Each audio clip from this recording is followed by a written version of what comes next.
Hey guys, it's Q&A Tuesday.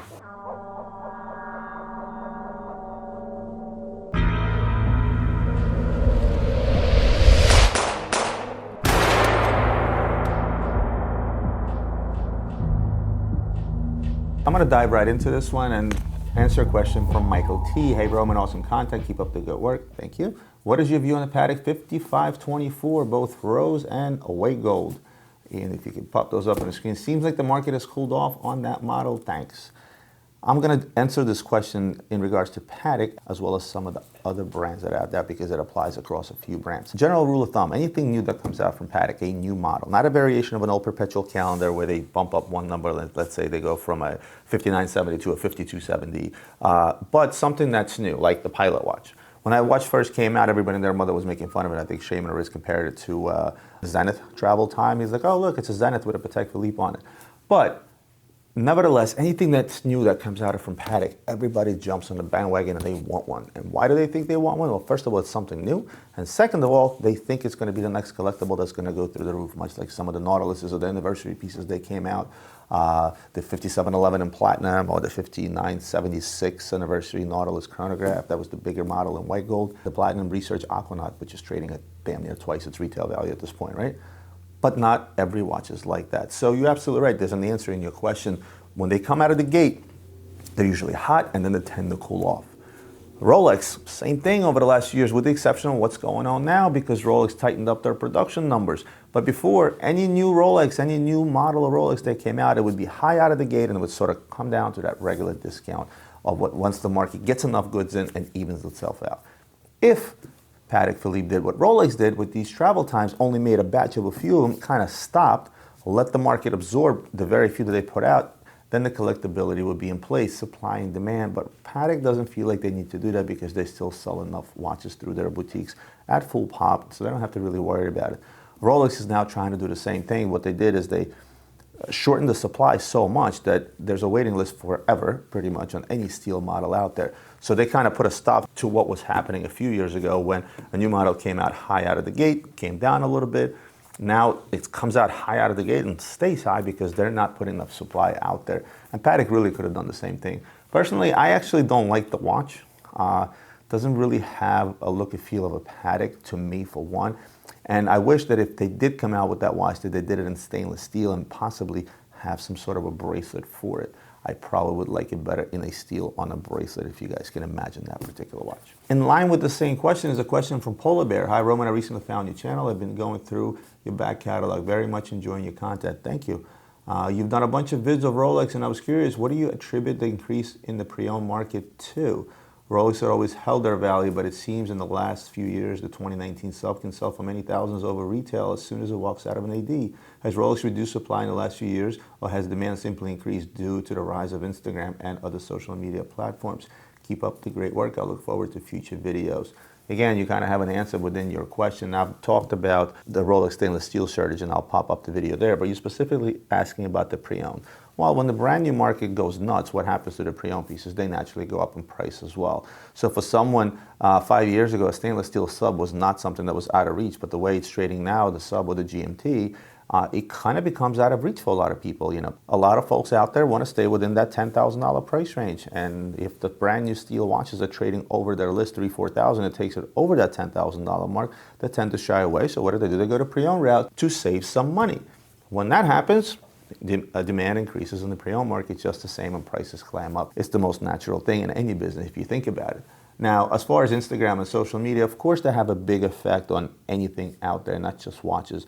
Any market out there is extremely, extremely influenced by social media, and any media for that matter. Of course, nowadays, the most popular media is social media, right? People spend 5 hours a day on Facebook sometimes, or Instagram for that matter. Rolex did reduce their supply. Rolex made a very smart move by reducing supply just enough to create the kind of a shortage where you walk into an AD and you're on the waiting list for 2, 3, sometimes 5 years for a particular watch.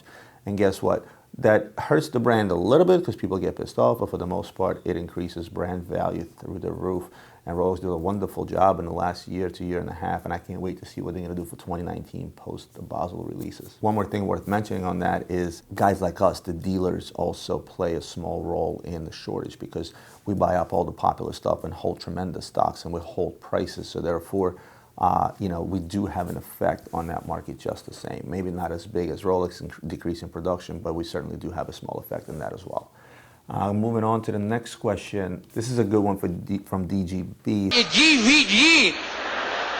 DVD is a word not meant for Russians to say, period. Great video, Roman. Thank you.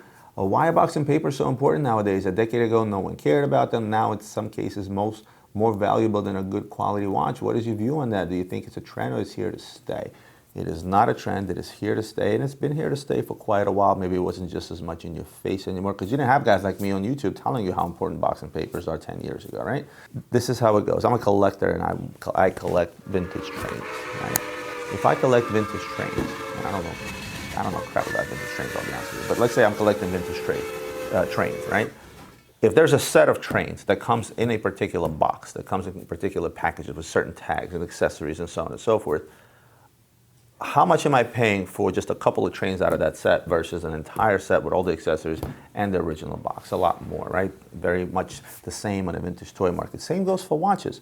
If I am buying a vintage Pepsi, I think I've showed you guys a vintage Pepsi that I wore before from 1968, right? That watch had no box, no papers. If that watch had box and papers, if it had original receipt, if it had original hang tags and so on and so forth, it'd be worth $10,000 more.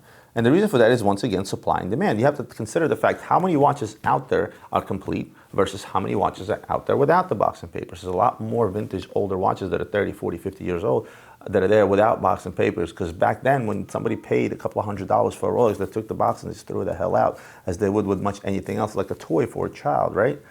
That's why there's a big scarcity of vintage items, not just watches. It could be train toys. It could be anything, really, that is not available with its original packages, with the original hang tag, with all the accessories that came with it.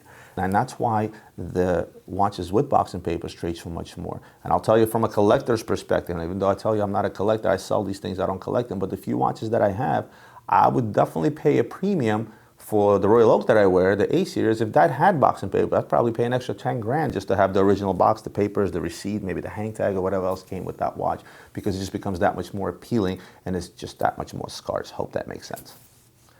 Next question comes from Oliver Tintin. Hey Roman, great video as always. Thanks, Oliver. 2 questions. What is your opinion on lab-grown diamonds? Do you think that the diamond industry might be disrupted with new shopping preferences of millennials? Okay, so first of all, my thoughts on lab-grown diamonds, it would be the same as costume jewelry. For those that want to wear lab-grown diamonds and save themselves a crap ton of money, there's absolutely nothing wrong with it, just like with someone wearing costume jewelry.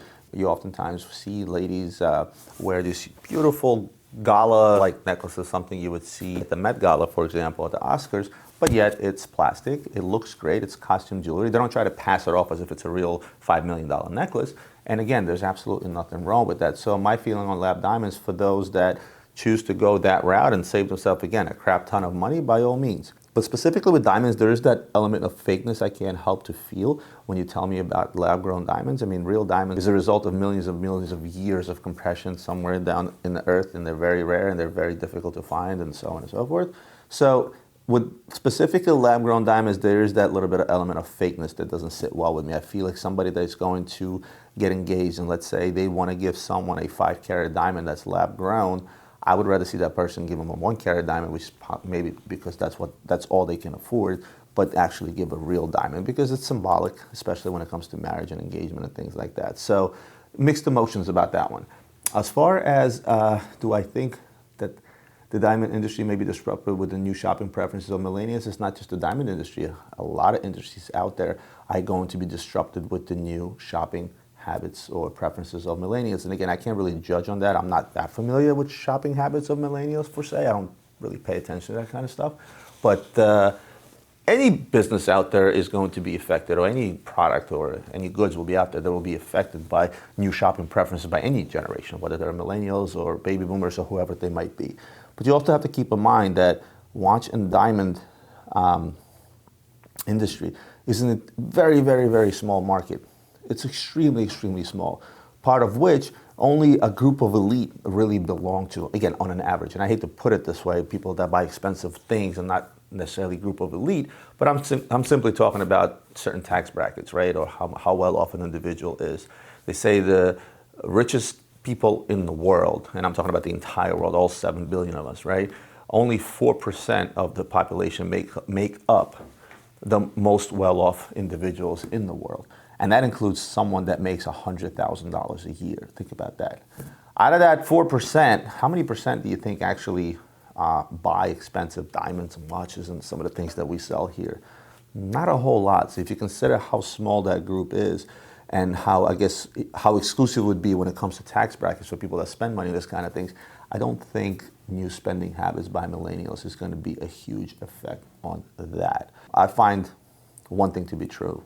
No matter what generation you are, no matter how you label as a millennial or something else, those that have money and those that are financially successful still tend to reach for expensive toys, whether it's cars, art, antiques, vintage watches. And I know a lot of millennials that buy vintage watches and they spend a crap ton of money on it, as well as vintage cars for that matter. There still can't help but it's human nature to reach for bigger, better, and material things. It's just, again, human nature. It is what it is. This is why business like mine is successful. And I'm the same way. The minute I became more successful, I wanted a nicer car. I wanted a bigger house. I wanted to send my kids to private school, give them the best education. Of course, I have my priorities straight. You'll never see me go out there and buy myself a sports car in lieu of, let's say, paying for my kids' college. But nevertheless, to answer your question, I highly doubt there will be a huge effect on the diamond industry by the millennial generation. I'm going to take one more answer, this one real quickly from Victor L. Hi, Roman, amazing stuff you're putting out there. Appreciate the candid responses. You're welcome. Three-part question I'd like to take on. As a dealer, do you care which country AD the watches come from? Personally, do you care which country ADs the watches are from for your wife's collection or the watches you have stashed away? I ask this because I'm living overseas and it seems like the watches from the local country ADs where I currently reside hold a premium over watches that are from ADs around the world. Want to see what your take on this. Very simple answer. It's just a marketing gimmick. It's sort of like buying a brand new Rolex that still has sticker on it versus one that doesn't have stickers. If it's truly a brand new Rolex, whether it has stickers or not is really irrelevant. Same thing here. If I'm going to be in a country that you're in, I want you to buy locally, therefore I want you to buy from me, and I want you to buy from Roman, who's in Philadelphia, Pennsylvania. The bottom line is, if you're buying a truly brand new watch, the warranty is international. And that's really what it's about. It's about the warranty. There's no watch manufacturer out there that will not honor a warranty in Hong Kong if the watch was bought from the United States of America. It really doesn't matter. It is an international warranty. And at the end of the day, you send the watch back to the manufacturer should you have to in case of a defect. It is an international warranty. So it's just another sales gimmick by local ADs to get you to buy the watch from them, or by a dealer like me that says, hey, look, I have US papers on this Rolex, so therefore it came from US, so you can easily take it to a Rolex service center, which is a bunch of crap. You can take your watch to any service center or send it back to the company, regardless of where the watch was purchased. Hope that answers your question. And by the way, my wife's watches, I couldn't even tell you where the warranties are from in a lot of her watches, but I guarantee you they're not all from the US. Well, guys, that's it from me for today. Hope you enjoyed today's Q&A Tuesday. As always, like, share, subscribe, comment, ask away with your new questions below, and I'll see you guys next Tuesday.